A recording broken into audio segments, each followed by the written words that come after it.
नमस्कार, भक्ति ज्ञान चैनल की तरफ से आप सभी को जन्माष्टमी की हार्दिक शुभकामनाएं।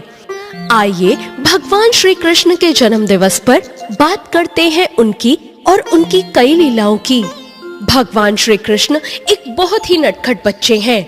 वे एक बांसुरी वादक हैं और बहुत अच्छा नाचते भी हैं। वे अपने दुश्मनों के लिए भयंकर योद्धा हैं। श्री कृष्ण एक ऐसे अवतार हैं जिनसे प्रेम करने वाले हर घर में मौजूद हैं। वे एक चतुर राजनेता और महायोगी भी हैं। वो एक सज्जन पुरुष हैं और ऐसे अवतार हैं जो जीवन के हर रंग को अपने भीतर समाये हुए हैं। श्री कृष्ण का जन्म मथुरा के कारावास में रात्रि में हुआ था। कारावास से निकालकर उनके पिता रातों रात उन्हें गोकुल में नंदराय के यहाँ छोड़ आए थे। गोकुल और वृंदावन में उन्होंने अपना संपूर्ण बचपन गुजारा। इस दौरान उन्होंने कंस के द्वारा उन्हें मारने के लिए भेजे गए पूतना, बकासुर, अघासुर, तृणासुर आदि को अपनी माया से उनका वध कर दिया। गोकुल और वृंदावन में रहते हुए ही उन्होंने अपनी कई लीलाएं रची। माता यशोदा से जब गोपियों ने उनके मिट्टी खाने की शिकायत की तो यशोदा ने डांटते हुए मुंह खोलने के लिए उन्हें कहा। तब उन्होंने यशोदा माँ को मुंह में पूरा ब्रह्मांड दिखा दिया। यह लीला देखकर वो भयभीत हो गई थी। बचपन में ही एक बार उनको उनकी माता यशोदा ने ओखल से बांध दिया था। तब उन्होंने उनके जाने के बाद उस ओखल को खींचकर आंगन में लगे 2 वृक्षों को उखाड़ दिया।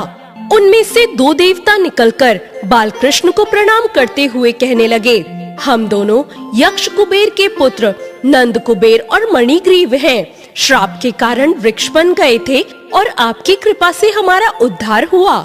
श्री कृष्ण ने बचपन में ही गोकुल और वृंदावन में इंद्रदेव की पूजा और उसका इंद्रोत्सव यह कहकर बंद करवा दिया कि इंद्रदेव अहंकारी देव हैं और कोई न्याय करता नहीं है।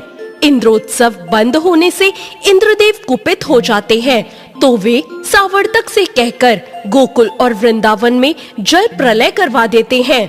ऐसे में श्री कृष्ण सभी ग्रामवासियों को बचाने के लिए गोवर्धन पर्वत को अपनी उंगली पर उठा लेते हैं और सभी गांव वालों को उसके नीचे आने को कहते हैं। यह देखकर इंद्र और सभी देवता दंग रह जाते हैं। अंत में इंद्रदेव हार मानकर उनकी शरण में आ जाते हैं। तभी से गोवर्धन पूजा का भी प्रारंभ हो जाता है।